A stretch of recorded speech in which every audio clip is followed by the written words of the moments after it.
원자로 이루어져 있고 원자들이 어떤 빛에 의해서 화학적으로 일어나는 빛에 의해서 분자 형성이 되는데 그 화학 기체의 가장 기본은 이너트 가스를 들여다보면 단원자로 존재함에도 안정하다. 그 주변 흘러봤더니 최외곽 원자가 전자가 힐륨을 제외하고는 힐륨은 2개지만 나머지 니온 아이온은 8개가 되도록 배치가 될 때 그 안정하더라. 그래서 그것을 들여다보고 루이스가 나름대로 2차원 평면에서 그러면 그 화합물이라고 하는 분자 형성될 때 그 이너트 가스의 원자에 있어서의 전자 배열을 참고로 분자에 있어서 원자 주변에 전자를 8개 배치하도록 함으로써 분자 형성된다는 걸 알았단 말이지. 그게 일반적이지만 그렇지 않은 예외로 그 중심 원자의 밸런스 쉐리 익스펜션 되는 SF6라든지 그런 경우에는 꼭 그 8개가 아니라 12개 뭐 이렇게 되는 경우도 있고 BF3 같은 경우도 그렇고 예외가 있지만 일반적으로는 옥테르를 만족한다. 그렇게 됐어요, 이제. 그리고 그러한 그 루이스 다테스 다이그램의 기본은 나중에 보면 이제 밸런스 본드 시어리 뒤에 보면 이제 그거로부터 이 밸런스 본드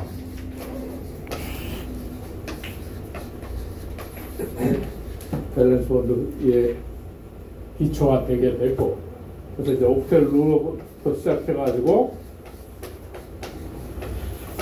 그래서 이제 이걸 픽스하는 한 가지 방법으로 이제 오늘 배우게 되는 밸런스 쉘 일렉트론 페어 리펄션 시어리.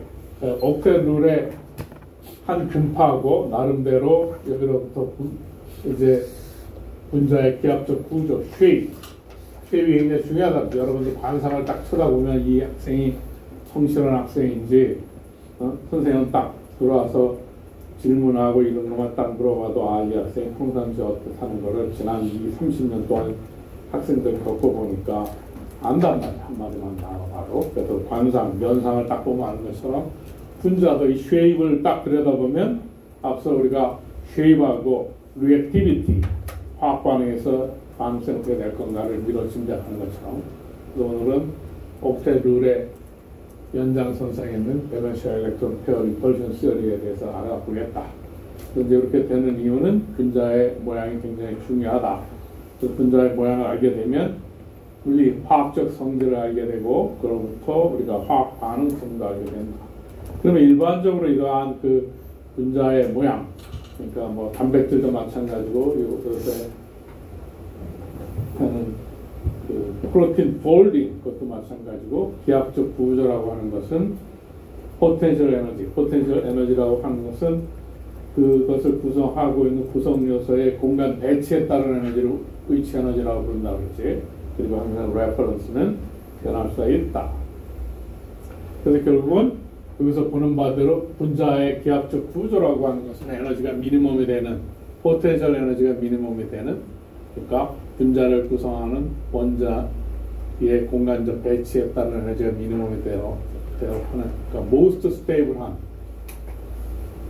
에너지를 가질 때 우리가 기하학적 구조를 하고 일반적으로는 이퀄리브리엄 지오메트리지만 항상 제로 포인트 바이브레이션이 있으니까 그거를 코렉션 해줘야 된다. 그렇게 얘기했던 거지. 그래서 이러한 그 쿼넌 미케닉스가 시작되기 전에 쿼넌 미케닉스라고 하는 것은 원자나 분자나 나노 물질과 같이 그 입자성보다는 웨이브 캐릭터가 굉장히 강한 그런 것들을 다루는 학문을 양자 역학이라고 부른다. 양자의 특성이 파동성이 강하고 파동성이 강하다는 얘기는 중첩, 화가 겹쳐지는 중첩 원리하고 그 중첩이 되려면 인터페어런스가 있지. 그러니까 그런 특성이 드러나는 것을 다루는 데가 양자 역학이다. 그전에는 일반적으로 몸뚱아리 같이 덩치가 큰 거에 있어서는 그러한 파동 캐릭터보다는 어떤 큰 센터 매스가 움직이는 그러한 관점이 크고 그러니까 이제는 클래시컬 모형이라고 부른다. 그 예제 하나고 그래서 밸런스 일렉트론 리펄션 시어리는 2디멘셔널 루이스 다테스 다이그램 2디멘션에서의 커넥티비티를 보여주는 루이스 다테스 다이그램보다는 3차원 공간에서의 실제 그 분자의 기하학적 구조를 나타낸다.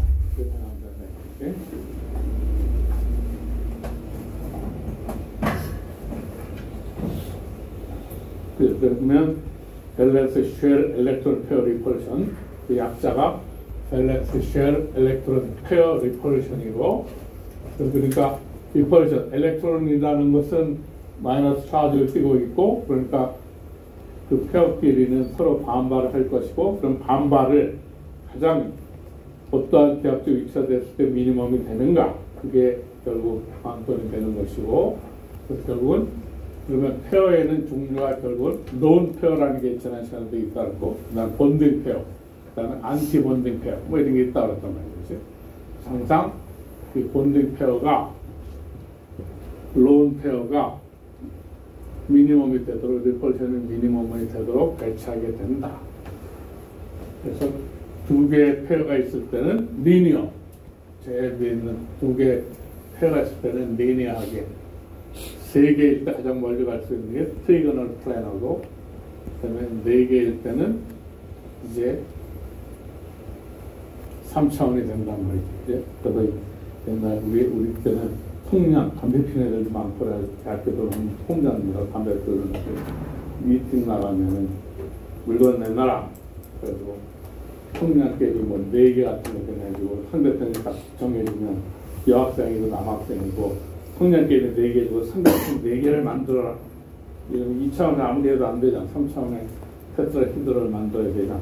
그래서 각자 간에 지능 테스트 뭐 이런 거 하면서 시간 보내고 뭐 데모하다가 잡혀가고. 그래서 그 테트라히드를 그렇다면 이제 4개의 삼각형이 삼각계비 4개를 만들 수 있는 테트라히드라. 그렇게 되면 이게 109.47도가 된다. 되고 5개가 되면 이렇게 생긴 거를 트리거널, 여기 트리거널 바이피라미드, 트리거널 바이피라미드가 되고 6개가 되면 옥타히드럴 같이 되는, 그렇게 된다고 이제 그 밸런스 일렉트론 페어 리펄션 시어리를 가지고 기하학적 구조를 예측하기를 한다 이 말이지. 그래서 다시 자세히 들여다보면 180도, 가장 멀리 또 3개가 되면 120도이지, 4개면 109.47도. 그 다음에 그 트리거널 바이 피라미드가 되면 이제 그 호층 중에 요렇게 놓이는 거, 이렇게 놓이는 걸 이쿼토리얼이라고 하지. 이쿼토리얼.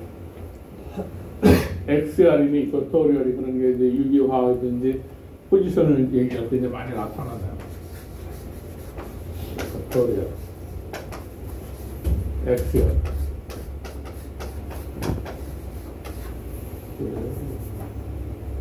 그래, 있는 다음에 뒤에 여기 이쿼토리얼 XR, 그러니까 이거 평면에 놓이는 거를 이쿼토리얼, 거기를 XR, 그게 실제로 얘기한다.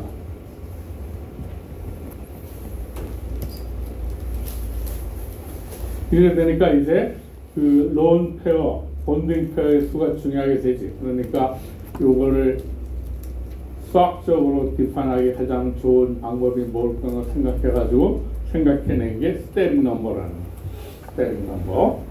입체 수, 앞서 우리가 본딩 오더와 다르게 스테릭 넘버라고 하는 것은 좀 전에 그러한 그 기하학적 구조를 예측하기 좋은 하나의 척도로서 센터 애텀에 결합되어 있는 원자의 수, 결합의 그 더블 본드, 트리플 본드 그게 아니라 원자의 수 더하기 론 페어의 수, 그리고 스테릭 넘버라고 합니다. 스테릭 넘버를 주장하는 이유는 좀 전에 얘기한 리니어냐, 트리거널 바이피라미드냐, 테트라히드 이런 걸 따질 때 중요한 척도화되는 수기 있기 때문에 이제 따지는 거예요. 그래서 스테릭 넘버, 입체 수라고 부르고, 센트럴 애텀에 결합되는 애톰의 수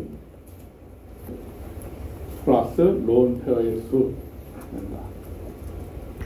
그래서 이제 예로 루이스 다페이스 다이어그램에 IF4 마이너스를 그려보자. 그럼 우리가 부피핑하는 방법으로 먼저 이 IF4 마이너스의 전체적인 최외가 밸런스 쉘 엘렉트론의 수를 하라고 했지. 그러면 아이오딘은 그룹 7이니까 7개의 밸런스 엘렉트론. 플로린 같은 그룹이지. 할로전 그룹의 아이오딘 플로린. 그리고 4개니까 그래서 4, 7 더하기 마이너스 차지가 있으니까 마이너스 36개의 토탈 밸런스 일렉트론이 있다. 근데 실제로 옥텟 룰에 의해서 5개니까 5, 8, 40. 실제적으로 중보이 되는 게 있다. 중보이 되는 게 몇 개 있나?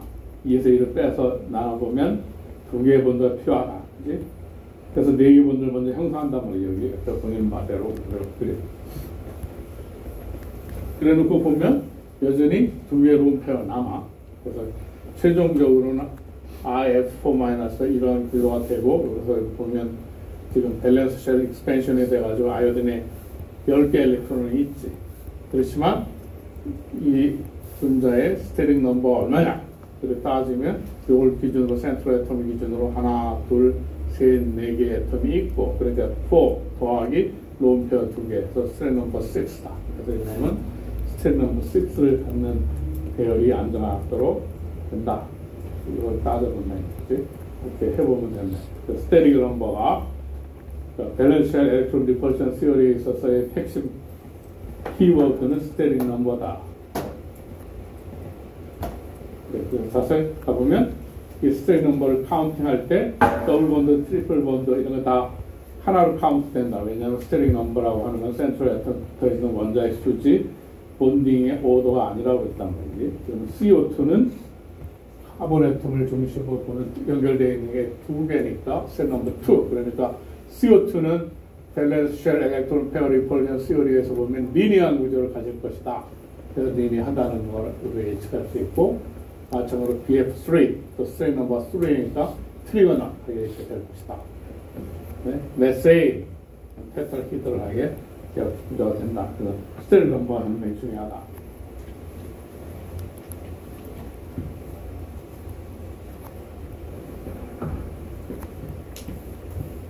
그래서 PF5 해보면 포스피는 그룹 5니까 5개 가전자에다가 할로전, 플로린 7개, 곱하기 5개 있으면 40개가 되고, 그 다음에 그러면 5, 6개, 5개 누리면 8, 6, 48개가 필요하니까 40개밖에 없으니까 어디가 중첩이 된다는 거 알고, 그 4개 본딩이 있다. 근데 이놈은 4개 본딩인데 실제로 그걸 따져서 해보면 그 밸런스 쉘이 익스펜션 돼가지고 그 실제적으로는 5개가 있게 되고, 그러니까 이놈은 최종적으로 그리게 되면 루이스 아페이스 다이어그램의 밸런스 쉘 익스펜션을 다 고려하면 F5는 이러한 기하적 구조가 되고, 그렇게 되면 지금 여기 보이는 바대로 스트레인 넘버가 지금 하나, 둘, 셋, 넷, 5개 되지. 그리고 여기에 또 론페어가 없으니까 스트레인 넘버 5니까 앞서 스트레인 넘버 5는 트리거널 바이 피라미드 안정한 배경 구조가 있게 된다. 이렇게 예상합니다. 그래서 이제 밸런스 엘렉트론 페어 리펄션 시어리를 가지고 루이스 아페이스 다이어그램의 2D를 3D로 이제 나름대로 이제 확장된 좀 더 프랙티컬한 이론으로 이제 사용하면 된다. 그 다음에 SF6 이게 밸런스 쉘 익스펜션 해가지고 6개 된다는 거 알고 있고, 그래서 SF6는 옵타히드롤이고, SF6 어디 많이 쓰이느냐 하면 소화기 같은데 큰 대형 소화기에 많이 들어가요. SF6가. 그래서 이제 스테링 넘버 어떻게 쓰인다. 밸런스 쉘 엘렉트론 리펄션 시어리와 관련해서.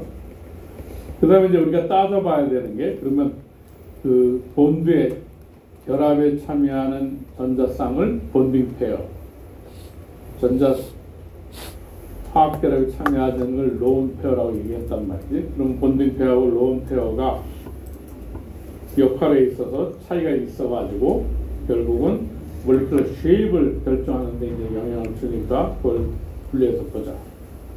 그럼 가령 예를 들어서 밑에와 같이 지금 스트링 A를 기준으로 보면 스트링 넘버가 4인데, 스트링 넘버가 4면 테트라히드럴 구조였죠. 앞서 밸런스 쉘 리펄션 시어리에서 보면. 근데 그렇지가 않고 이거는 트리거널 바이 피라미드에 가깝게 된다. 그 이유는 이제 우리가 스트링 넘버에 따질 때 본딩 결합에 참여하는 본딩에 참여하고 있는 원자 수 플러스 론 페어에서 본딩 페어와 론 페어 역할이 다르다는 걸 이제 알 수 있게 된다는 거지. 왜 그런 거 하니? 이래서 그렇다.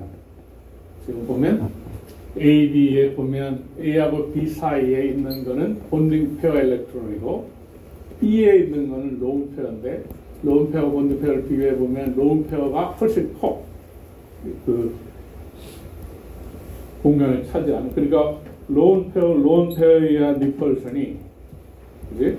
론 페어끼리 만나면 리펄션이 훨씬 크고 론 페어랑 본딩 페어가 만나는 것보다 론 페어의 리펄션이 더 크고 본딩 페어의 리펄션이 이렇게 된다. 그래서 지금 화학에서도 분자의 상호작용은 electrostatic force, 정전기적 인력이 도미넌트하다고 지난 시간에 얘기를 했고, 그래서 발렌시얼 엘렉트론 페어 리펄션 시어리에 있어서는 스테릭 넘버가 기하학적 구조를 결정하는데, 근데 스테릭 넘버를 구성하는 요소를 들여다보면 본딩 페어, 결국 그 중심 원자에 결합되어 있는 원자수하고 론 페어의 수인데, 이러한 기하학적 구조를 결정하는 데 있어서 공간상의 밀치는 리펄션의 세기가 반발의 세기가 결합돼 되니까 결국은 스테릭 넘버가 같다 하더라도 스테릭 넘버에 기여하고 있는 론 페어의 수하고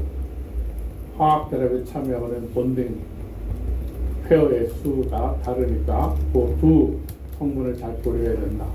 그래서 가장 먼저 나오는 게 암모니아. 그러면 NH3의 스테릭 넘버는 4인데 그럼 테트라히드를 해야 되죠. 근데 우리가 잘 알고 있는 루이스 다테이스 다이어그램은 그러면 이렇게 그리지만 이제 밸런시얼 엘렉트론 페어 리펄션 시어리에서 보면 스테릭 넘버가 테트라히드를 해야 되는데 이러한 리펄션의 차이에 의해 가지고 론 페어하고 본딩 페어가 미는 리펄션이 본딩 페어 리펄션보다 크니까 여기는 벌어지고 여기는 줄어드니까 109.74가 아니라 여기가 더 줄고 여기는 벌어진다 이 말이지. 그래서 나름대로 이제 그 밸런시얼 엘렉트론 페어 리펄션 시어리에서 같은 스테릭 넘버 4라 하더라도 그 스테릭 넘버를 구성하는 론 페어하고 본딩 페어의 리펄션 세기가 다르기 때문에 이렇게 된다.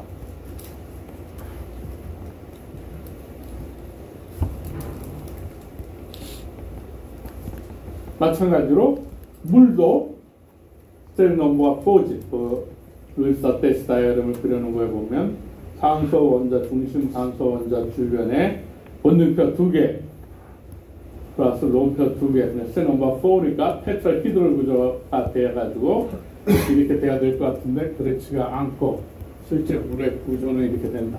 론표가 2개 있고 이렇게 돼서 이거 반발이 제일 크니까 이 각이 제일 크고 그 다음가 이렇게 되니까 물에 있어서 기하학적 구조는 104.5가 된다. 이렇게 됩니다. 그리고 실제적으로 지금 세 점은 한 평면이라고 하지. HOH는 한 평면이고 여기 토끼머리 같이 생긴 거는 이 면에 대해서 수직으로 있어. 수직으로.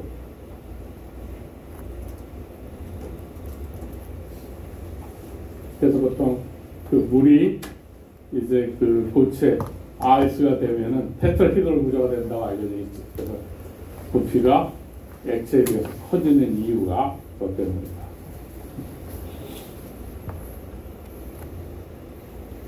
그 다음에 이제 또 하나 고려돼야 될 바가 CH3CL, 클로로폼. 클로로폼. 마취제로 쓰는 거. 염상섭의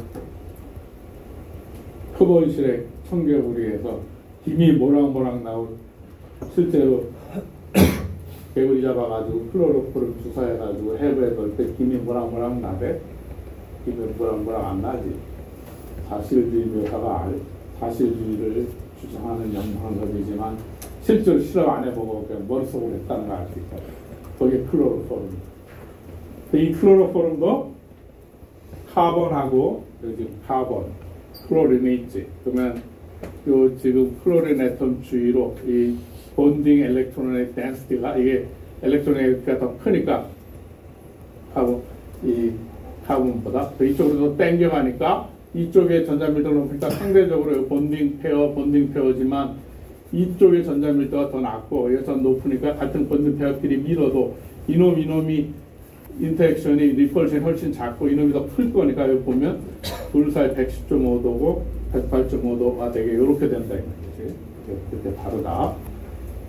같은 본딩 페어라도 본딩의 결합을 참여하는 엘렉트론 덴시티가 낮으니까 그 본딩 페어 PD의 리펄션도 구별이 가능하다니까 가령 그러니까 실제적으로 그 차이가 나는 게 왜 그런가를 설명합니다. 그럼 이제 밸런스와 엘렉트론 페어 리펄션 시어리를 가지고 스테링 넘버가 중요하다. 그러나 스테링 넘버는 중심 원자의 결합되는 원자의 수고 그리고 본딩 페어의 수지 플러스 론 페어고 근데 론 페어 본딩 페어 간의 리펄션이 달라가지고 같은 스테링 넘버를 하더라도 다른 기하학적 구조가 되는 걸 이제 말하자면 핸드웨이빙처럼 설명한 거죠. 그리고 같은 본딩 페어를 하더라도 엘렉트론 네거티비티 차이가 있게 되면 그 본딩 페어의 엘렉트론 덴시티가 얼마나 되느냐에 따라서 또 본딩 페어 리펄션도 또 크기를 다르게 할 수 있다. 이게 기타. 핸드웨이빙이 말하자면 설명하기 위해 그렇지만 뭐 대략 틀린 말은 아니에요. 쉽게 어떤 일반론을 주장하는 데 있어서 뭐 틀린 말은 아니에요. 그런데 이쪽에 밸런시얼 엘렉트론 페어 리펄션이 크기다. 그래서 이제 루이스 다페스 다이그램 밸런시얼 엘렉트론 페어 리펄션 스테링 넘버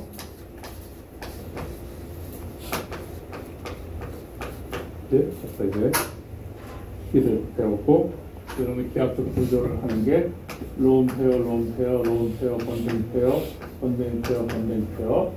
본딩 페어 내에서도 또 이 리펄션의 크기가 달라가지고 달라진다. 이렇게 이해하면 3차원적 기하학적 구조를 어느 정도 예측하는데 이해할 수가 있다. 몇 가지 질문. 없어? 그러면 진행. 그럼 좀 전에 이쿼토리얼 A가 맞네.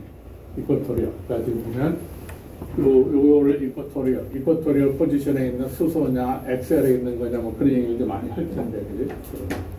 이쿼토리얼과 엑셀의 이제 포지셔닝에 대한 키워드가 있고 그러면 이제 론 페어가 있고 본딩 페어가 있으면 요 위치를 어떻게 시키는 게 좋은가 보면 이 지금 이쿼토리얼 한 평면하고 엑셀하고 90도 각도예요. 그지? 그리고 여기 내에서는 이 평면 내에서는 멀어질 수 있는데 120도까지 멀어질 수 있으니까 지금 론 페어가 리펄션이 공간을 차지해야 넓게 공간을 차지하고 있으니까 리펄션이 굉장히 크다고 그랬으니까 일반적으로 론 페어가 생기면은 여기 이쿼토리얼 포지션에 놓는 게 더 유리해. 그치? 왜냐면 120도까지 멀리 벌어질 수가 있는데 엑셀에 놓으면 엑셀하고 이쿼토리얼은 90도 각도니까 그래서 일반적으로 론 페어가 생기면 이쿼토리얼에 먼저 집어넣고 엑셀에 제일 나중에 할 수 없을 때 집어넣는다. 그래야 그 반발력을 최소화해서 에너지가 미니멈이 된다. 그 말이지. 그 말을 써는 거야.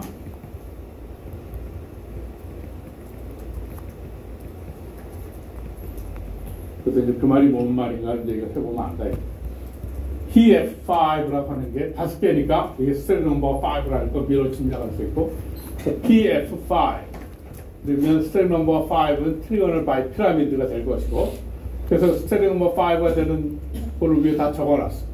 PF5 SF4 CLF3 지론 플로라이드 2 그지? 다 스테링 넘버 5인데 그러면 그게 기하학적 구조 어떻게 될까 들여다보면은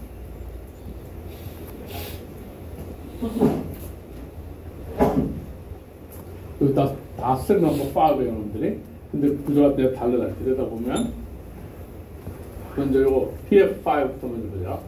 PF5 스테링 넘버 5인데 그래서 여기 지금 이쿼토리얼에 3개 프로니 집어넣고 엑시알에 2개 넣어서 PF5는 이렇게 되는 게 가장 안전한 상태다. 그러니까 볼 스틱 모델을 보면 이렇게 된다. PF5는 SF4는 어떻게 될 거 보니 SF4는 지금 스테링 넘버가 5인데 좀 전에 얘기한 대로 론 페어가 여기 엑셀 포지션에 들어가는 것보다 이쿼토리얼에 들어가는 게 낫고 여기 들어간 다음에는 요 반발에 의해 가지고 요 론 페어 본딩 페어의 미닝이 있으니까 이 각도가 더 커 작아지겠지. 그래서 이렇게 이런 기하학적 구조가 되도록 SF4는 요 시소 타입처럼 그래서 이게 에너지가 낮은 상태가 되고 만약에 론 페어가 SF4의 론 페어가 XR 포지션에 들어가게 되면 이런 식으로 되니까 그 디스토티드 피라미드라고 이게 이온 에너지가 높으니까 SF4는 이 상태보다 이 론 페어가 XR 위치로 들어가는 거든 이쿼토리얼로 들어가는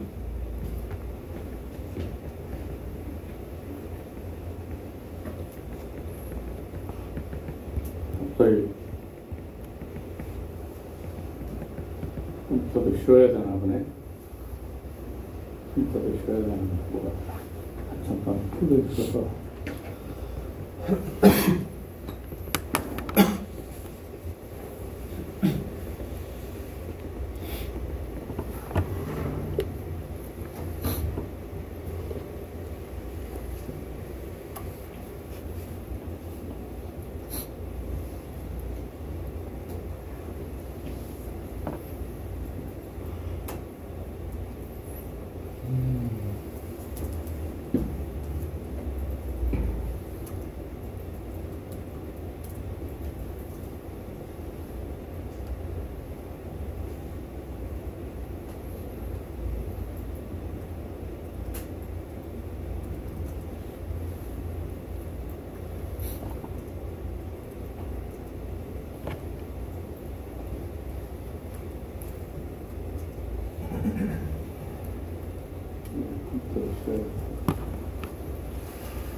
그래서 좀 전에 얘기한 대로 요 SF4는 얘보다는 이게 더 안 나온 상태지. 그래서 스탠다드 같은 거 이제 기압축 구조를 설명하고 요놈 CLF3도 마찬가지로 세레넘버와 요걸 중심으로 연결된 애톰에서 하나, 둘, 세 개, 론페어 두 개, 다섯 개지. 그렇지만 요 리펄션 덕분에 이 각이 제일 클 거고 벌어지는 게 그다음에 여기 줄어들어서 그래서 디스토티드 T 구조가 된다.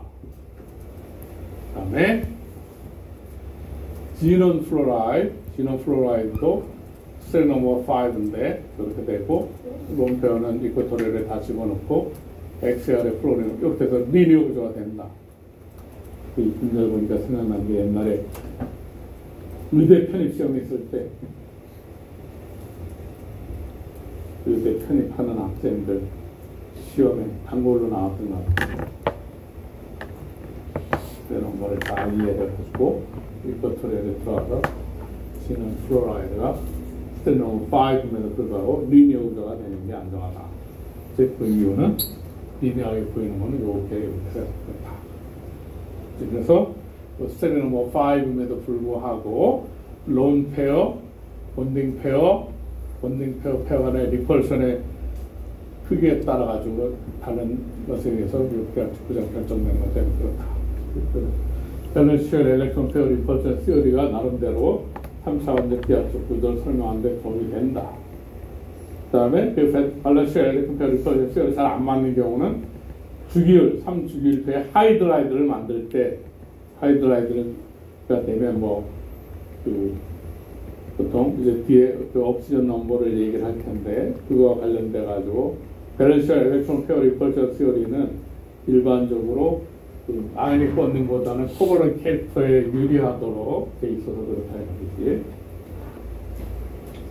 나머지는 그건 중요한 게 아니고 또 같은 스테리 넘버 5라도 이게 달라지는 이유는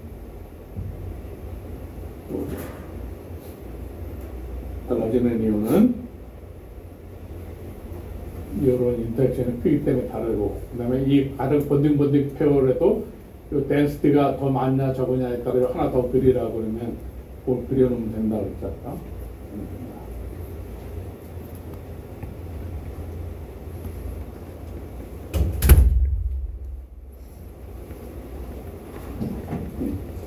그래서 다시 머리를 종합해 보면 밸런시얼 엘렉트론 페어 리펄션 시어리는 스테릭 넘버에 기인하고 론 페어, 본딩 페어 리펄션에 의한 것에 의해서 3차원적 기압적 구조를 가리는 것이다. 그래서 스테릭 넘버가 2인 경우에 리니어 구조가 되는 요 스펙터 선수가 있고 스테릭 넘버 3인 경우 트리거널 플래너 BF3, 스테린 넘버 4인 경우는 메세인 같은 경우 CF4 그런 것들 같이 106.5도 정확히 동일한 리포션을 끼게 되면 스테린 넘버 5는 트리거널 바이 피라미드가 되고 일반적으로 롱페어가 이퍼토리오 포지션에 들어가고 XR에는 리포션 미니멈이 되도록 원자들이 위치한다. 스텝 넘버 6면 옥타히드로 SF6 같은 것들이 있다.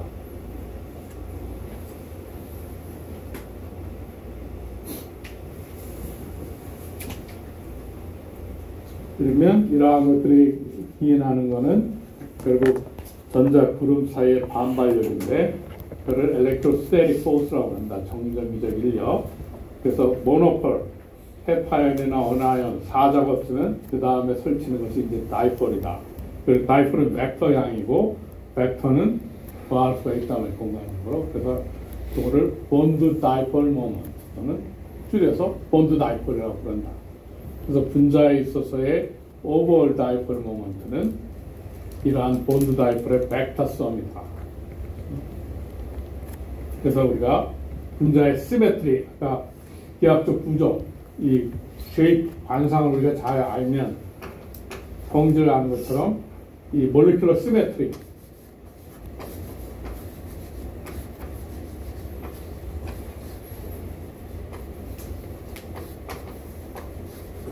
몰리큘러 시메트리는 분자가 갖는 센터 오브 매스를 중심으로 분자가 갖는 여러 가지 대칭성, 면대칭성, 회전대칭성 이런 것들을 고려하게 되면 분자를 그룹으로 분류할 수 있는데 이제 고학년이 되면 그룹 시어리를 배우면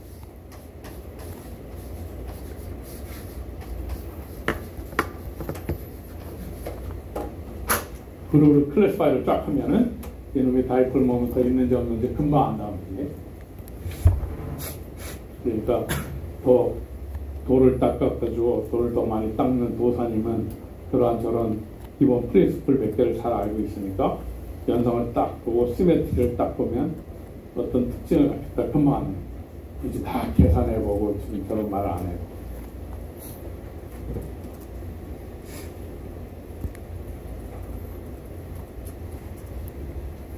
그래서 이 본드 다이폴 가령 CO2를 보자. 그러면 지금 이 본드 다이폴이 이렇게 행하니까 두 개의 네트가 크기도 갖고 방향이 다르니까 CO2 분자 전체에 대한 토탈 다이폴 모먼트는 0이 있지. 그래서 CO2 분자는 다이폴 모먼트가 없어. 그러면 그 다음에 이 CO2 분자는 뭐를 가지고 있냐면 쿼드로폴 모먼트가 있지. 쿼드로폴 모먼트. 네? CO2 분자는 쿼드로폴 모먼트 인터액션에 의해 가지고 다양한 여러 가지 성질들을 나타낸다. 그래서 지금 쿼드로폴 모먼트의 인터액션에 의해 가지고 CO2가 기체지만 이게 영하 40m 정도 되면 액체로 만들 수가 있지. 그러면 또 이 CO2의 이제 일반학을 배우면 페이스 다이어그램, 고체, 액체, 기체가 나타내는 주변의 온도와 기압에 따라서 고체, 액체, 기체성을 나타내는데 고체도 아니고 기체도 아니고 액체도 아니고 이런 트리플 정도 존재하는 것처럼 CO2도 기체도 아니고 액체도 아닌 그러한 온도를 잡을 수가 있는데 그 점에서 CO2를 만들면 CO2는 기체도 아니고 액체도 아닌 상태가 되는데 크리티컬 CO2라고 해서 액체 성질도 갖고 기체 성질도 갖고 그걸 가지고 그때 그런 이유가 되는 거는 이 CO2가 다이폴 모먼트가 없고 이제 쿼드로폴 모먼트가 있으니까 상대적으로 인터액션이 작으니까 그걸 할 수 있게 되고 그래서 크리티컬 CO2를 만들어 가지고 뭘 하는 데 쓰느냐 기체 성질도 갖고 있고 액체 성질도 가지고 있으니까 녹일 수 있고 기체성은 침투가 잘 되지. 그러니까 커피에서 그 카페인 같은 거 추출해가지고 디카페네이트드 커피 같은 거 만들 때 쓴다. 그러니까 CO2가 굉장히 많이 쓰인다는 거에 그런 이유 때문에 이 쿼드로폴 모먼트를 갖고 다이폴 모먼트 없기 때문에. 그 다음에 OCS는 지금 이거 보는 바대로 넷 다이폴 모먼트가 2.715라고 해서 그래서 그 OCS라고 하는 것도 굉장히 우주에서 유니버스에서 굉장히 중요한 위치를 차지하는 분자다.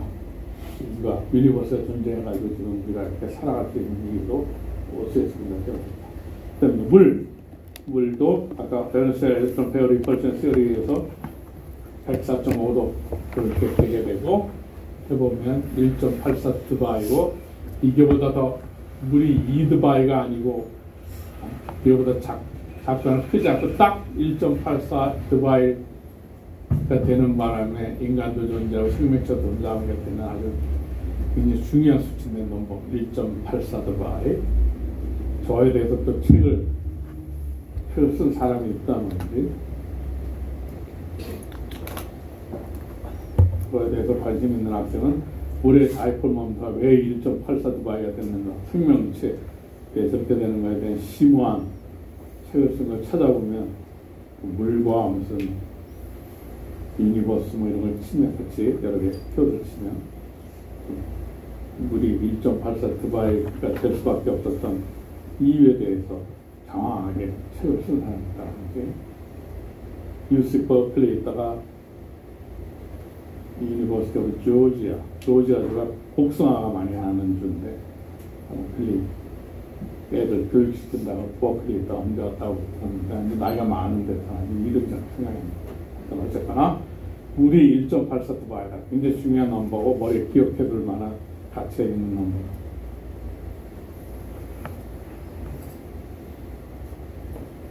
그 다음에 이제 CCl 사이화탄소도 보면 정사면체 구조고 이렇게 되니까 정사면체 다이폴 모멘트가 없지.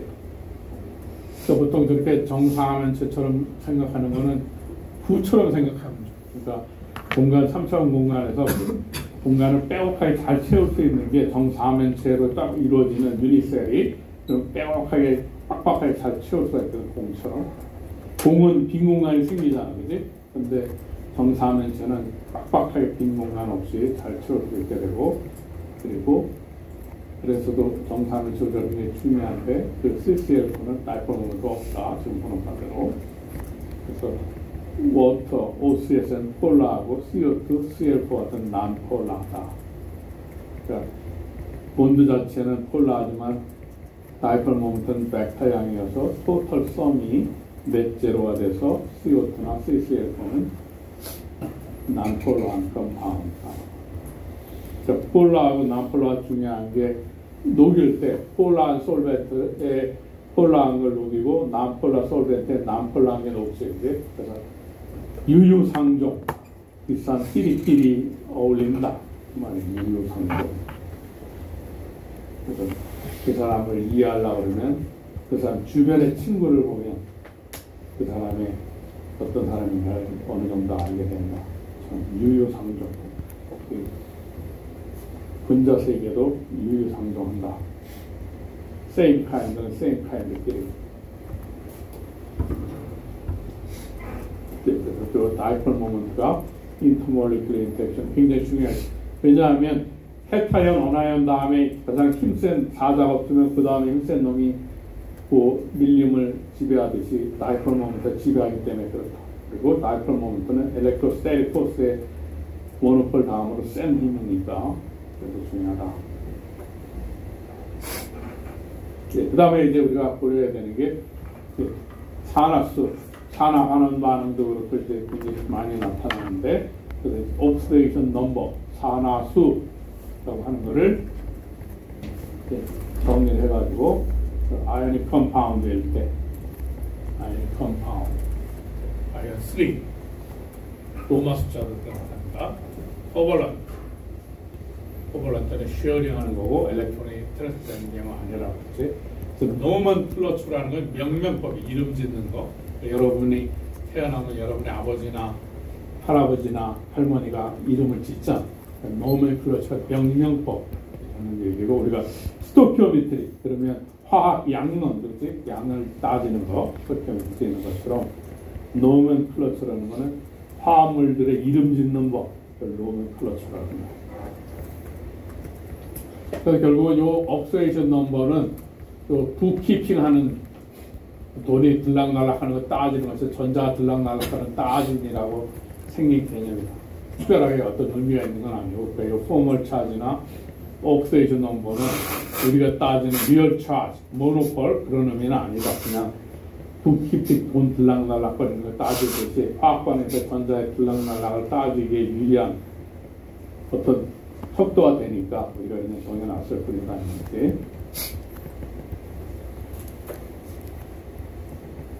그러니까 룰이니까 이제 이 룰을 또 하기 위해서 옥시데이션 넘버는 원자에 있어서의 액츄얼 차지가 아니라 그냥 아까 그 전자의 들락날락 수 헤아리는 우리의 편법이니까 그 리얼 차지가 아니라 그렇지만 그게 어떻게 그런 북키피 우리가 회계에서 장부할 때 약속적인 대차 대조할 때 차변 대변 들어가는 거 약속하듯이 넘버 원 옥시덴 넘버의 모든 합은 분자에 있어서의 차지 합하고 같아야 된다. 넘버 원 룰이니까 여기 지금 헌법에서 헌법 1조, 2조, 3조 그 안에 항 들어가는 거는 프라이어리티가 있기 때문에 그러지. 대한민국은 민주공화국이다. 대한민국은 사회인민주의 공화국이 아니야. 그지? 그러니까 그걸 뒤엎을 수 없다. 그러니까 다른 밑에 조항들이 위에 걸 뒤집을 수 없다. 그처럼 여기서도 프라이어리티 넘버 원 이게 넘버 원이고 그 다음에 화합물에 있어서 알칼리 금속은 무조건 산화수 1 알칼리 투금속 산화수 2 이렇게 정하는 거야. 그 다음에 3번 일렉트로네가티비티가 플로린이 제일 높으니까 플로린은 모든 컴파운드에서 마이너스 1이지. 그리고 할로전 그러니까 플로린이 속하는 할로전 그룹은 다 마이너스 1인데 이놈이 여기 할로전이라 하더라도 더 센 할로전을 만나면 이게 예외가 되는 경우가 있다는 말인데 그 예를 들어서 하면 알게 되고 하여튼 플로린은 마이너스 1.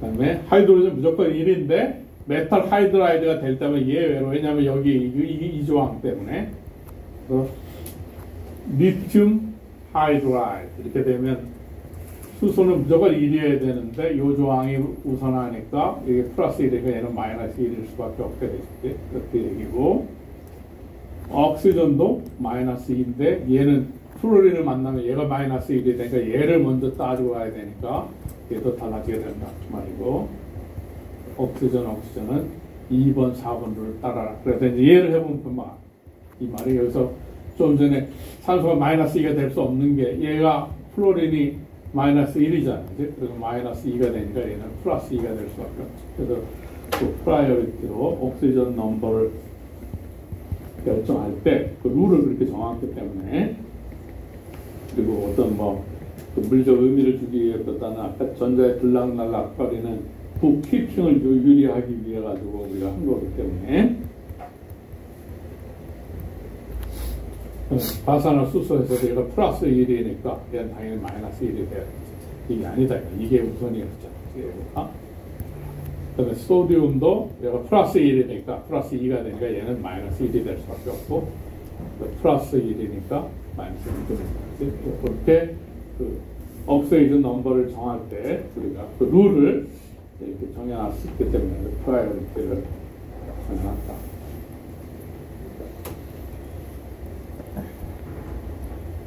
그래서 이제 얘를 해보면 이제 다 안다. 할로전에 속하니까 다 2니까 얘는 1이 되고 그래도 그 마이너스 2, 마이너스 8 플러스 2니까 얘는 1이 되고 그 다음에 여기서도 옥시전은 마이너스 2가 돼야 되니까 나이트로는 플러스 1이고 리튬이 플러스 1이 돼야 되니까 하이드로전은 마이너스 1이 돼야 되고 엘레먼트니까 산화수는 빵.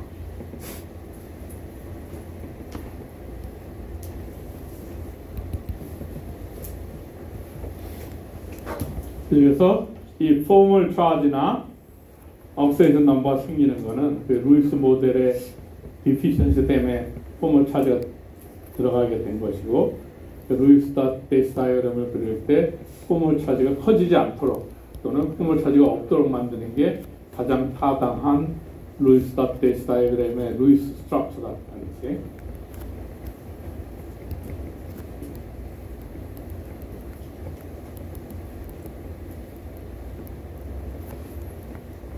그래서 이제 옥시데이션 넘버는 산화하는 반응이나 화합물에 있어서 명명법에서 전자의 들락날락거림을 카운팅하기 위해서 사용하는 우리의 편법이다.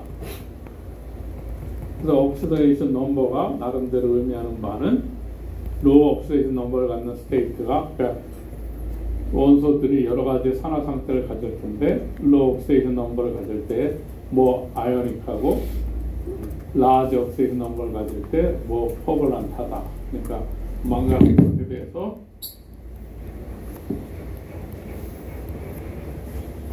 여러 컴파운드 형성될 텐데 망간 옥사이드 플러스 1일 때 이 아이오닉하고 얘는 마이너스 2니까 따져보면 플러스 7이 되고 망간 옥사이드에서 이 경우는 뭐 코벌런트 캐릭터다. 옥사이드 넘버 클수록 뭐 코벌런트하고 낮은 산화수일 때 아이오닉하다. 그 이유는 여기 써 있는 대로 하이어 옥시데이션 스테이트가 되려고 그러면은 전자를 주고받는 대신에 일렉트론을 쉐어링하는 게 더 유리하기 때문에 하이어 옥시데이션 스테이트 이럴 때 전자 배열을 해보면, 그래서 로우 옥시데이션 스테이트가 아이오닉하다. 그래서 다 기억했으면 이제 라지 옥시데이션 넘버를 가지고 뭐 코버넌트 캐릭터다.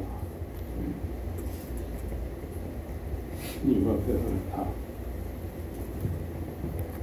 그러면 이제 여기 보이는 바대로 망간이 다양한 망간 옥사이드 Mn2, O3 뭐 이렇게 다양하게 색깔을 띠게 되고, 이러한 이유는 망간의 옥시데이션 상태수가 달라가지고 전자의 상태가 다르기 때문에 색깔이 달라지는 것이 이러한 것들을 따질 때 이제 많이 사용하게 됩니다. 그래서 요새 와서 망간 옥사이드 같은 게 많이 중요하게 되는 거는 태양빛을 받아가지고 물 분해하는 촉매로 사용하고자 하는데, 값싼 이런 그 무기물을 이용해가지고 태양빛을 더 쪼인다고 돈을 많이 내라고 태양이 그러지 않으니까 태양빛을 써가지고 에너지를 써서 물을 분해해서 수소와 산소를 얻는데 촉매로 많이 그 연구하고 있는 게 지금 망간 옥사이드 컴파운드입니다. 그러면 이걸 집어넣고 물에다가 망간 옥사이드를 지금 MnO2, 3하고 MnO하고, 그러니까 삼가가 굉장히 안정적으로 많이 존재하는 망간 옥사이드 물질이, 그러니까 여기 있는 그 어느 것도 아닌데 사실은 네노 사이즈를 만들어 가지고 삼가가 풍부하게 만들어질수록 그거를 물에다가 푹 뿌려놓고 햇볕을 쪼이면 기다리면 수소가 보르르 흘러나온다는 거지. 그래서 지금 어떻게 하면 작은 사이즈의 그 망간 옥사이드 화합물을 만드는데 망간의 옥시데이션 스테는 넘버 3가 되도록, 그게 쉽지 않아. 또 그거를 네노 사이즈가 되면서 삼가가 되도록 할 수 있는 어떠한 기하학적 구조를 갖고 표면에 어떤 걸 도입해야 되는 그 연구를 지금 열심히 하고 있단 말이지. 그러니까 값사이부터 많이 만들어야 되겠죠. 그래가지고 물에다만 담가놓고 탄소만 쬐이고 있으면 수소를 싹 모아가지고 수소를 나중에 전기화학적으로 하이드로젠 이온을 만든 다음에 태워서 전기화학적으로 하면은 에너지를 얻을 수 있으니까 이 연구에 굉장히 집중적으로 많이 사람들이 달라붙어 있다.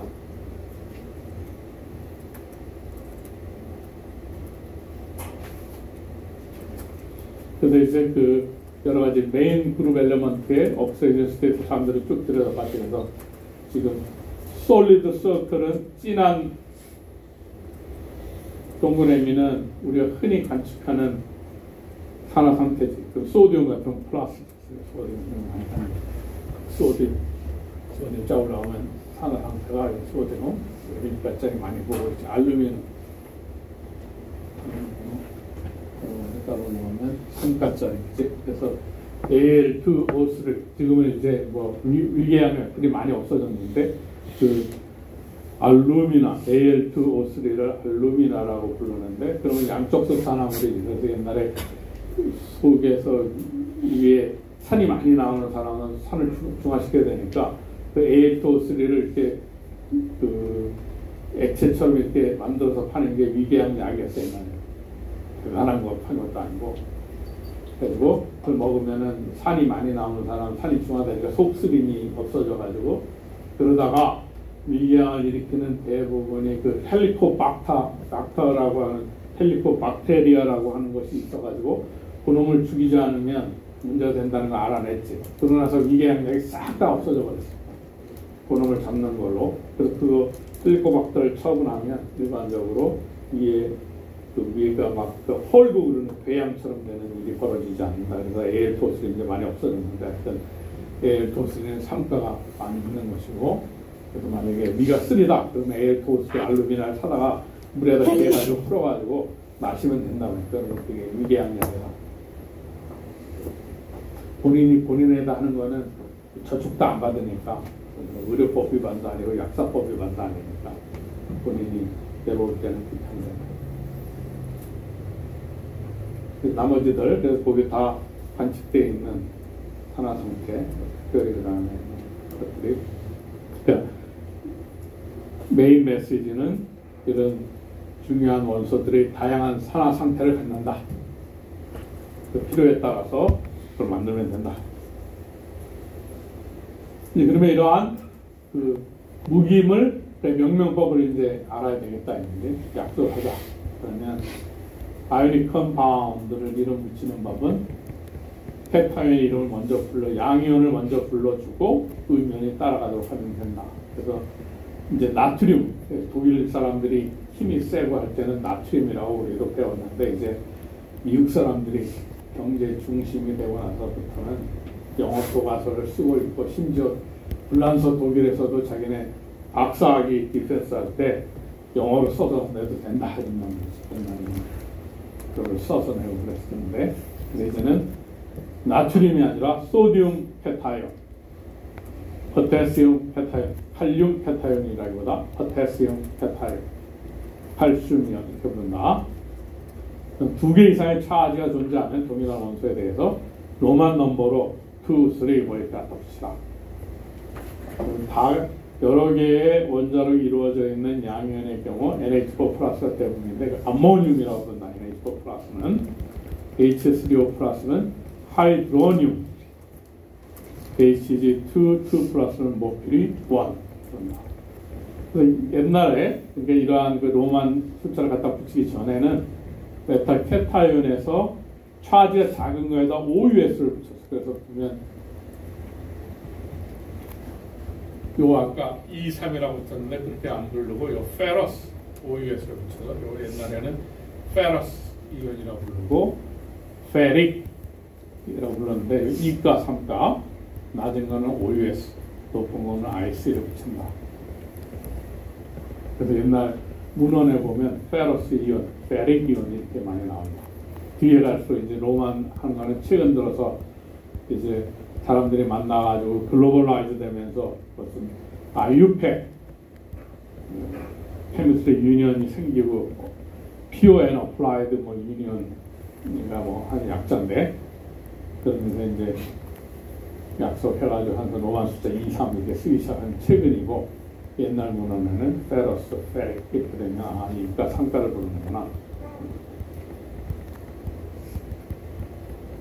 그러면 어나이온, 음이온은 어떻게 부를 거냐? 음이온은 서픽스, 전미사, id를 갖다 붙인다. 클로라이드, 옥사이드, 사이나이드, PCN. PCN이 옛날에 집안에서 꽁 같은 거 잡을 때 콩에다가 PCN 묻혀놓고 던져놓으면은 요새도 꽁이 많은지 모르겠지만 옛날에 10월에는 꽁이 암놈수로 굉장히 많았단 말이지.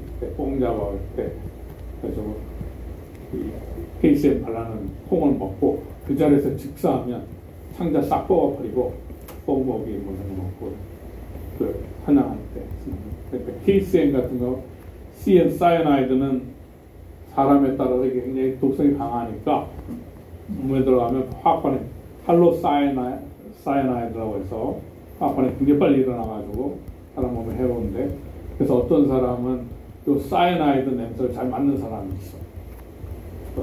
그러니까 사람에 따라서 입고 없다든지 어떤 사람은 굉장히 센스티브 해가지고 조금만이라도 사이나이드가 세면 냄새를 싹 맡는다는 잘 다뤄야 된다는 사이나이드 KCN 많이 흘러다니는 게 옛날에 세상을 빨리 떠나서 천당이 있다고 믿어가지고 그런지 모르지만 천당을 빨리 가고 싶은 사람들이 이걸 많이 했다. 케이스에는 하다가. 그러니까 사이나이드는 손 같은 거 잘 닦아야 되는 겁니다. 잘못하다가. 위험하다. 그 다음에 이제 폴리애토믹 어나이온에는 산소를 포함할 때 그걸 옥소 어나이온이라고 부르고 ATE를 붙인다. 그래서 옥시저네이션 NO3 마이너스, 나이트레이트, 실리케이트, 사이어네이트, 에이트가 들어간다는 게 옥시저네이션 하면.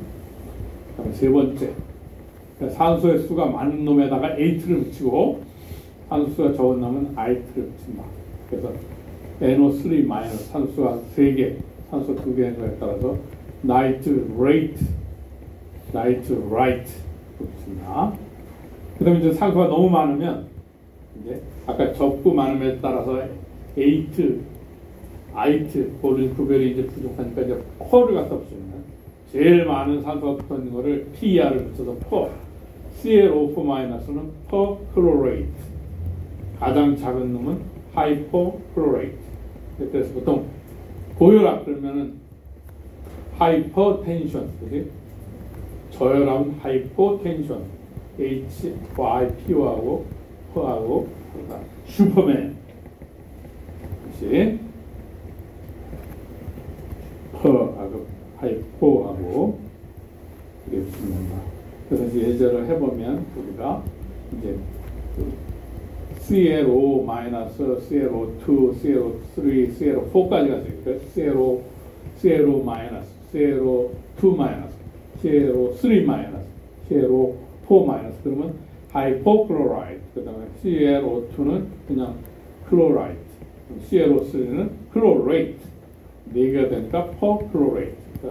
무슨 말인지 알았지? 1, 2, 3, 4 4개가 있으니까. 그 다음에 옥소어나이온, 옥소어나이온은 이거는 하이드로전 카보네이트, H3O-,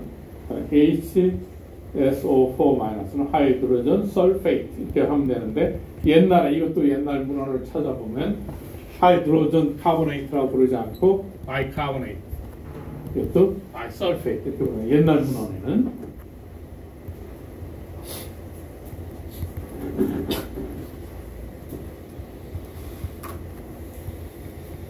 이렇게 하면 된다. 이게 시계가 사라져 버렸네. 시계가 어디로 가고 있는 거야? 10시 29분.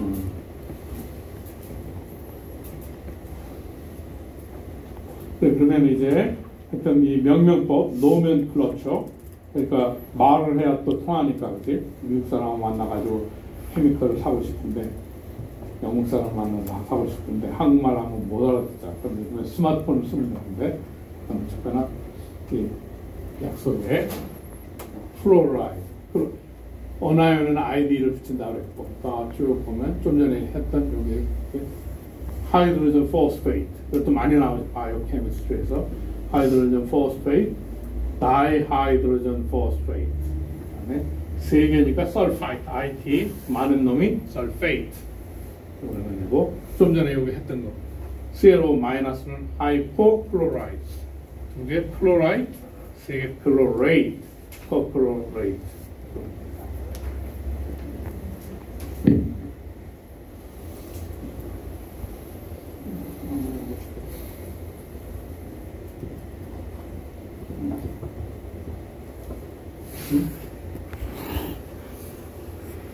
그 다음에 보통 이제 마이토콘드리아에서 많이 할 때는 이제 많이 듣게 될 건 CO, 포럭사이드, O2, 2- 포럭사이드고, O2-는 2- 포럭사이드, 그냥 1- 슈퍼옥사이드, 그런 얘기를 많이 듣게 됩니다. 미토콘드리아에서 메타볼릭 패스웨이 같은 거 얘기할 때 슈퍼옥사이드, 포럭사이드.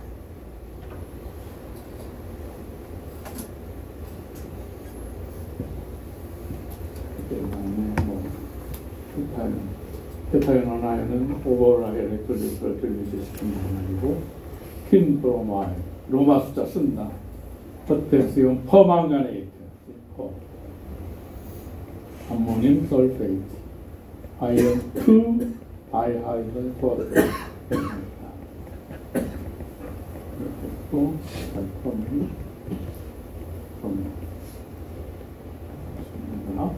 그래서 아이오닉 컴파운드에는 하여튼 그 페타에 먼저 불러주고 그다음에 RD 합니다. 하이드로전 브로마이드 HBr, H2S, 하이드로전 설파이드 H2S. 보통 하이드로전 설파이드는 달걀 썩는 냄새, 그러니까 그런 냄새가 난다. 또는 가스가 샌다. 도시가스니 뭐 이런 거에 원래 그 CO하고 그걸 만든 건데 그러니까 세면 위험하니까 거기에 하이드로솔 약간 섞어가지고 하게 되는 경우 달걀 썩는 냄새 그게 H2S가.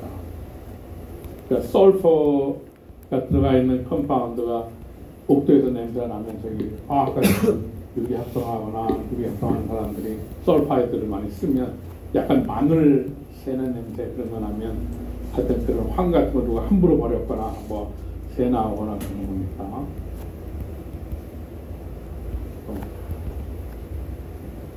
그래서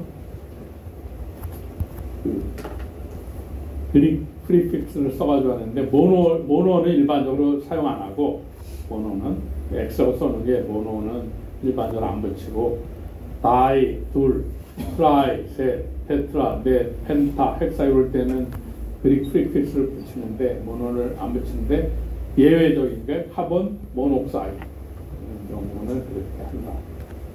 그다음에 산소 수는 로마 숫자 1, 2, 3 이렇게 나타낸다. 뭔 말인가니? N2O 그러면 다이 나이트로젠 옥사이드. 그래서 안에 로마 숫자로 산화 상태를 나타내가지고 다이 나이트로젠 옥사이드 이렇게 불러주기도 하고 그냥 나이트로젠 가로 열고 원 옥사이드 이렇게 불러주고 NO는 나이트로젠 옥사이드 또는 나이트로젠 로마 숫자 2 옥사이드 된다. 그래서 NO는 혈관 속에서 그 혈관 확장하는데 굉장히 중요하다. 그래서 보통 협심증이나 이런 사람들 그 혀 밑에 주는 약이 니트로글리세린인데 그걸 혀 밑에 넣으면 녹아가지고 NO가 흡수돼가지고 혈관을 빨리 확장시켜줘야 혈관에 막혀 피가 안 들어오면 쓰러져가지고 갑자기 일어나죠. 그때 NO가 굉장히 중요하다.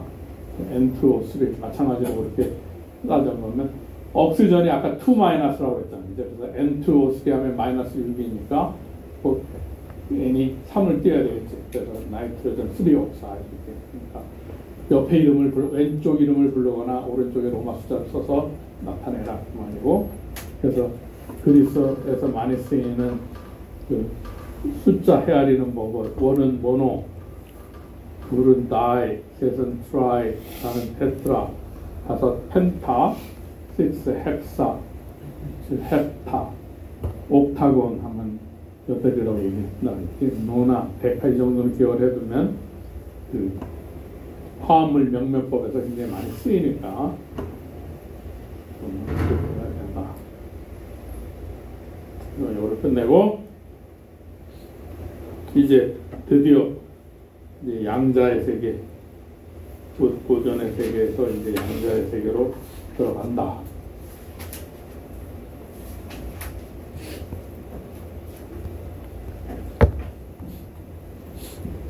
양자라고 하는 것은 결국 우리가 측정하고자 하는 모든 물리량, 화학적이나 물리적 양이라고 하는 것은 그 최소의 양, 알갱이가 있다.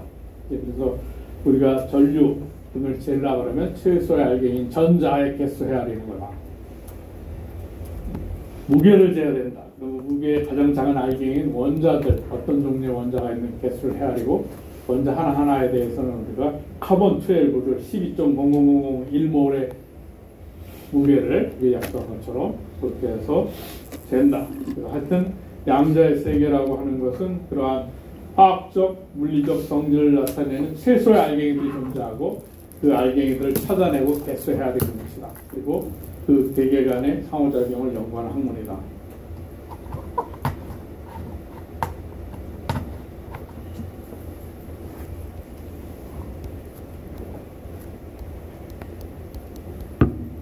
그래서 양자가 뭔가, 그러니까 뭐 시를 써보면 제일 잘 알 텐데 88학번 1학년 학생이 썼던 양자에 대한 숙제를 주고 해봐라 했을 때 한번 읽어보면 Do you know a special secret place filling much of invisible space where frogs can only jump so far and the speed of an ordinary bike or car can be only 10 or 20 miles.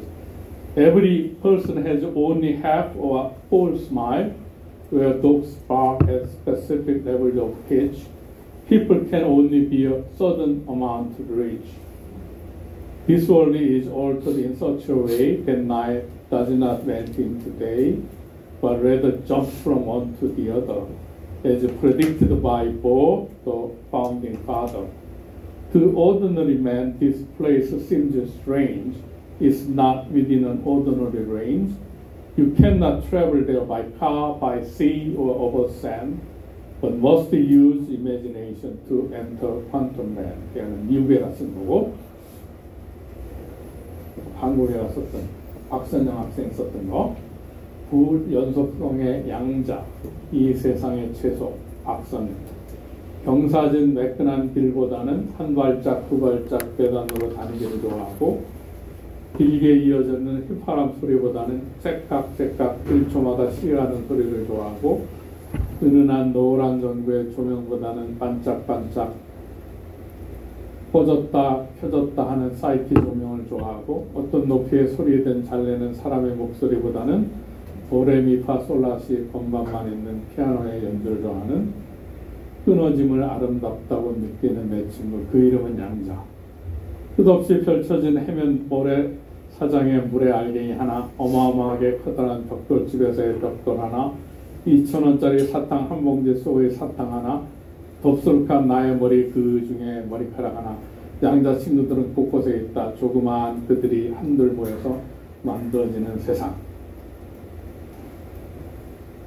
그리고 이거는 T.S. 엘리엇이라고 하는 사람이 일부 쓴 거를, 그러니까 시 중에 일부가 있는데 다는 아니고 한 두 줄 정도만 그 사람이 또 빌려보고, 나머지는 나름대로 교세서 하니까 여러분들이 인생을 살아가면서 하여튼 인생을 살아가자.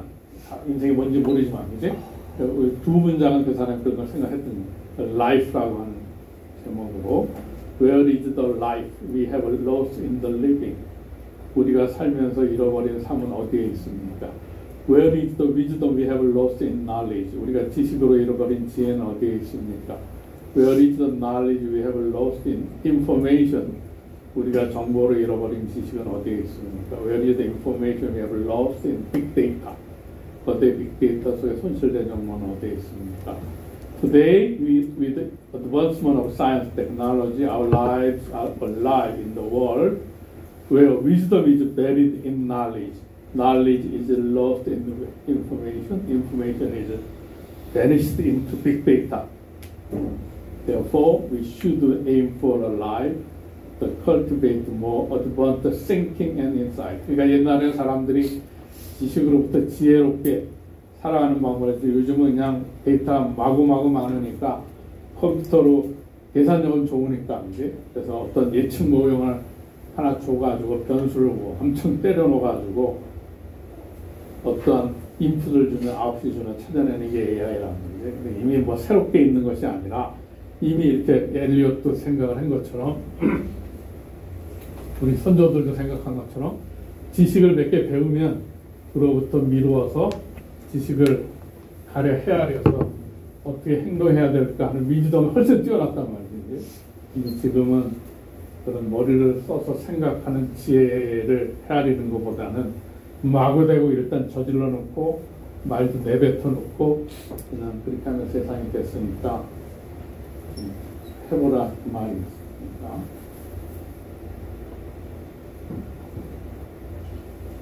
그래서 여러분들 시를 퀀텀이라는 주제로 5월 25일까지 직접 써가지고 내는데, 그 써인바들 아까 선영이 같이 성실하게 써서 내는 거지. 여러분의 생각을 가지고 쓰는 거지, 패러디를 한다든지 어널러지를 한다든지 미미킹 한다든지 그런 노력하지 말고 성실하게 퀀텀이라는 주제가 뭔지 아니까 이제 예제도 보여줬으니까 잘 써가지고 5월 21일까지 그걸 하면 되지. 성실하게 자기 생각을 좀 하다던 것 같고, 그러면 이제 그 클래시컬 메카닉스 뉴턴의 잘생긴 사진 하나가 있어가지고 뽑았는데 이 사람도 몇 살까지 사는 6살.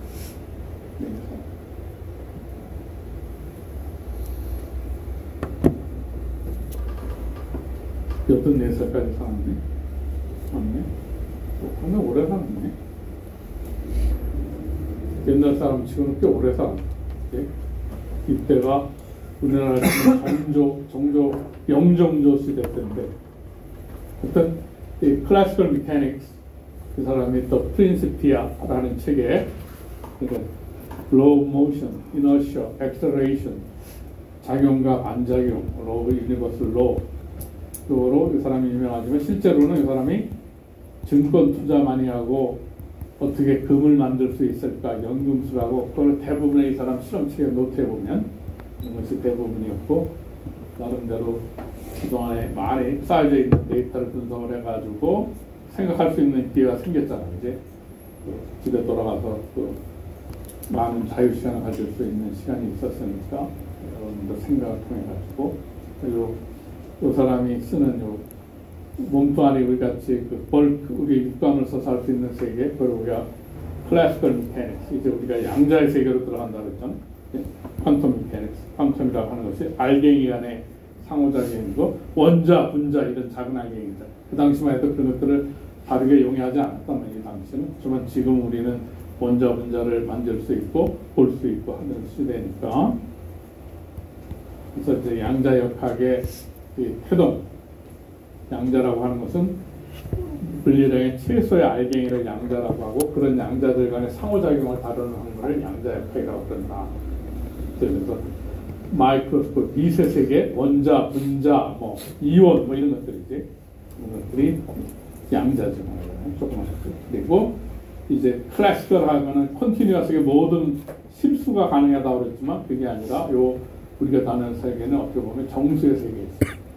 discrete amount of energy, discrete amount of mass, 원자고, discrete amount of charge, 엘렉트론이고, 그리고 이제 이러한 양자 세계는 이런 입자, 센터의 뚜렷한 몸도 아니라 자동차 움직여가는 그런 입자성보다는 웨이브 캐릭터가 파동성이 훨씬 두드러지는 세상이다. 그래서 그러한 입자성, 파동성이 두드러지는 그 세상에서 이제 지배하는 거는 측정을 정확히 하다 보니까 그 어떤 양과 어떤 양 사이에는 상호관계가 있고 그걸 우리가 uncertainty principle이라고 그런다. 그래서 다시 다른 말로 바꿔 얘기하면 이 작은 세계에서는 어떤 물리량을 측정할 때 서로 상고되는 양끼리는 어느 정도의 액큐리시 내에서 밖에 되지 않는 바꿔서 얘기하면 그게 uncertainty principle이 결국 양자역학이라는 말하고 맞춥니다. 그래서 definite trajectory라기보다는 어떤 물질을 발견할, 어떤 웨이브를 발견할 확률. 그래서 이거는 이 사진은 흑백 사진이 원래 원본인데 이제 그 요새는 컴퓨터 비전 그런 걸로 색깔을 바꿀 수가 있잖아요. 그래서 청천연색화한 거야. 그래서 여기 보면 뭐 그 당시에 솔웨이 컴퍼니 1927년도에 그래서 웬만큼 그 당시에 유명하다는 학자들이 뭐 있어. 그러니까 보라는 사람은 두 번째 줄에 요 사람이 파운딩 파더라고 아까 얘기했던 사람, 요 사람이 그 사람 보고, 그 다음에 슈레딩거 요 사람이고, 막스 플랑크,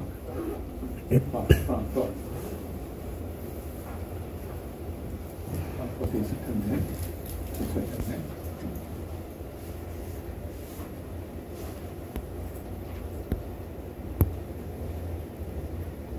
TAM 듀렉이라는 사람인데 영국 사람인데 굉장히 수줍어가지고 저 어머니 아버지가 있었는데 아버지는 불어 교사였고, 그래서 아버지 입장에서 여러분들도 그러겠지만 아버지 입장에서는 보통 부자 유친, 그 아버지하고 자식들은 별로 친하지가 좀 왜냐하면 사회생활하느라 바쁘잖아. 그래서 아버지가 불어 교사해가지고 아들한테 너는 나한테 얘기할 때 불어로만 얘기하라고 했어. 그 이유는 그래도 불어를 공부하면서 아버지도 생각하면서 같이 하라고 했더니 왠가 잘됐다. 불어로 공부해야 돼. 영어 불어도 공부를 안 하니까 아버지랑 얘기할 기회도 없게 되고 굉장히 수줍어하고, 심지어 이 사람은 나중에 자기가 노벨상을 받았는데 노벨상을 받으러 못 가겠다고 수줍어가지고, 그랬더니 안 가게 되면 더 기사거리가 돼가지고 더 유명해지니까 가라. 그래서 갔다고 하는, 그러니까 굉장히 수줍어하고 학교에서 학생들한테도 이렇게 얼굴도 잘 못 맞추고 강의 끝나면 잽싸게 자기 집으로 가가지고 책상에 앉아서 공부하고 그랬다는 또 피해의 그래. 굉장히 그렇지만 그 양자 역할 상당히 중요한 역할을 하는 사람이야. 플랑크라는 사람이 그래서 얼굴 봐두는 게 좋잖아. 플랑크. 이 사람입니다. 이 사람도 사실은 약간 불행한 사람인데 나중에 자기 딸을 플랑크인가 아마 그래. 아인슈타인도 마찬가지고, 아인슈타인도 초창기 결혼해가지고 애가 있었는데 그 당시에 밥벌이도 시원찮고 그래가지고 애를 어디다 맡겼는데 나중에 좀 유명하고 난 다음에 그 딸을 찾으려고 아무리 노력을 했는데도 딸을 결국 못 찾았는데, 개인적으로 하여튼 여기 있는 사람들 중에 다 배짜들이고 일반적으로 보면 나름대로 자기 일에는 충실했지만 개인사를 들여다보면, 그러니까 여기에 관심 있는 사람은 양자역학의 세계라는 책이 있어. 찾아서 읽어보면 그 당시 양자역학이 어떻게 디벨롭 됐는가에 대한 스토리가 나오면서 개개의 얘기를 조금씩 있는데 다 얘기는 할 수 없을 것 같고, 하여튼 다음에 본격적으로 오늘 여기까지.